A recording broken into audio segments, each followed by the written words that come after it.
Is it time to get a bulldozer, or is it time to get ready for a great opportunity? That's the question we need to answer when we're looking at buying a damaged house. So in today's episode, you'll learn 4 tips when buying a damaged house. My name is Andrew Finney, your real estate geek. If you need help finding a top agent where you live, or if you simply want to drop me a line to say hello, my contact info is below. If you're new here, please go ahead and subscribe to this channel now and like this video. Tap the bell icon to get notified of the next one. Thank you. Okay team, let's take a closer look at this. Just like our lifespans, there's different things that happen to us throughout the course of our life. Good, bad, and indifferent. So is the same with homes. Homes have their own life cycle as well. So sometimes good things happen, sometimes bad things happen. Now, just because a person got sick, does that mean that they're not going to be able to rebound and get better? No. Just because a home gets damaged, does that mean that it can't be renovated and improved upon again? No. It does give you a great opportunity though, because sometimes sellers will see it as a headache that they just don't want to deal with, or they think it's going to cost more than it really will to get fixed. But at the same time, there are still things that you need to be looking for and considering wisely when we look for buying a damaged house. So let's go over 4 tips about how to buy a damaged house and things that need to be assessed. The first tip, is the damage structural? For reference, the term structural means anything that's part of the bones of the house. So we're going to be looking at the walls, the roof framing, the floor framing, and the foundation of the house. Structural damage occurs most often with fires, tornadoes, and earthquakes, and as a result of sinkholes. If the damage is structural, then you'll want the help of a contractor or an engineer in your area to be able to help you assess the damage and to determine how it can be repaired and what that cost will be as you make your decision whether it's worth moving forward. Even if a home has structural damage, it doesn't mean that it's time to run away. A little bit of carpentry can go a long ways to fix something that the seller sees as a major problem when you're seeing it as an opportunity. The second tip, is the damage still occurring? If the damage is still occurring to the house, then that could be like an insidious mess, the worst of nightmares that you really want to be careful with, and extreme caution is necessary. It's hard to predict how bad things can actually get by the time you start the repairs. So you might be wondering, what is an ongoing damage? Well, there's a few types, and mold is one of the worst. Flooded homes often develop mold. Water has gotten into places that it shouldn't, the mold is growing, and a little bit of mold can become a veritable petri dish of toxic biomass within just a week's time. So you got to be really careful there, right? It's important to have a mold expert take a look, but I want to forewarn you, some mold inspectors will try to use fear tactics as opposed to giving you an accurate assessment of the property. That's why it always comes back to Googling the professional, checking their online ratings, checking their online reviews, and checking for any kind of references that you can call about the work that they did for somebody else. If you sense any kind of fear-based sales tactics coming from that mold inspector, then what you want to do is you want to consider it as a red flag, call in a different mold inspector until you feel right. I say it all the time in the different videos I make. If it feels right, it usually is right. If it doesn't feel right, it's usually not right, and it won't get any better. So make sure that you're checking those online ratings. Make sure that you're taking the time to Google it. This is too important to you to get anything wrong. Another type of damage actually comes from a seawater flood. A seawater flood is usually more guilty of this than a freshwater flood from like rain or rising rivers. And that's the slow decay of wiring and pipes within the house itself. So seawater has a way of kind of attaching itself. It's probably the salt in the water, maybe other stuff in the water. Either way, it likes to attach itself to the pipes, and it likes to attach itself to the wires and just keep eating at it and eating at it and eating at it over time until it just deteriorates and it begins leaking or causing issues months or years after the flood exists. Make sure that you're treading those waters very carefully. The third tip, is the damage measurable? Keep in mind that not all damage can be seen with our naked eye, right? So some things actually occur inside the wall. Some of these things called termites might get in behind the wall, and by the time they get done with it, that 2x4 that was there is no more. So the only way that we would be able to know that is if we could actually take off all the drywall. Since the sellers aren't exactly so cool with you going in and destroying and taking everything down to the studs in that house, that's why some of this damage may be unmeasurable. Now obviously the concern here is that the damage could be worse than you could have ever imagined or thought. Therefore the cost might exceed your renovation budget that you had in mind for that damaged house. So be careful, because it can dramatically impact your return on investment calculations depending on what's going on inside those walls. The best approach to a situation like this is to have a very, very thorough home inspection done. Make sure that home inspector gets up in the attics, the crawl spaces, and every other nook and cranny within that house. Some inspectors actually use things called thermal imaging cameras. If you're buying a damaged house, my strongest recommendation to you, my strongest suggestion to you is to contact a home inspector that uses the thermal imaging camera to take a look into the wall. Short of being super Superman or Supergirl being able to actually check inside those walls, it's the next best thing with thermal imaging. The fourth tip, will the damage impact its long-term value? Keep in mind that when you get ready to sell that property at some point in the future, any and all damage has to be disclosed to the new incoming buyer. You don't want to hide anything, and that's why it goes back to the importance of maintaining a homeowner journal. What you'll want to do is track every single thing that's going on with that property. Keep a track of the dates,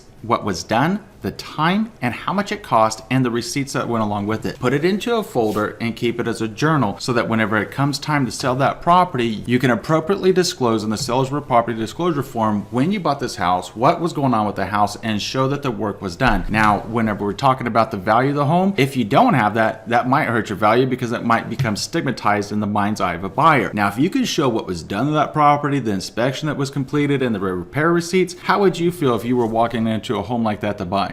You'd probably be a lot more comfortable, right? So will the person that's looking to purchase that home in the future. Keep it in mind and keep everything in your homeowner journal. It's going to make your life a lot easier moving forward. At the end of the day, damaged goods are still goods. So you want to make sure that you're assessing your risk and assessing your possible return and assessing what you really want in a property when you're talking about buying a damaged property compared to a non-damaged property. There's a lot of opportunity here, and things like storm damage or fire damage can normally pretty easily be fixed, and it might be too big of a blight in the mind's eye of a seller to bother with fixing it, whereas you can smell and see that opportunity. Only you know what's going to be best for you. Make the decision that you're most comfortable with making and gather all the facts to make sure that you're making a well-informed decision about the purchase you want to make. I hope you've learned a lot from this video today. What I'd like you to do is tell us what you're thinking about this episode in the comments section below, along with any of the advice that you would have about buying a damaged house. Now I'm going to go ahead and pop up my contact information. If you want to drop me a line to say hello, or if you simply need help finding a top agent where you live, please let me know. Always love to hear from you, always here to help you. If you haven't already done so, I'm going to ask you to do 3 things. Number 1, please subscribe to this channel.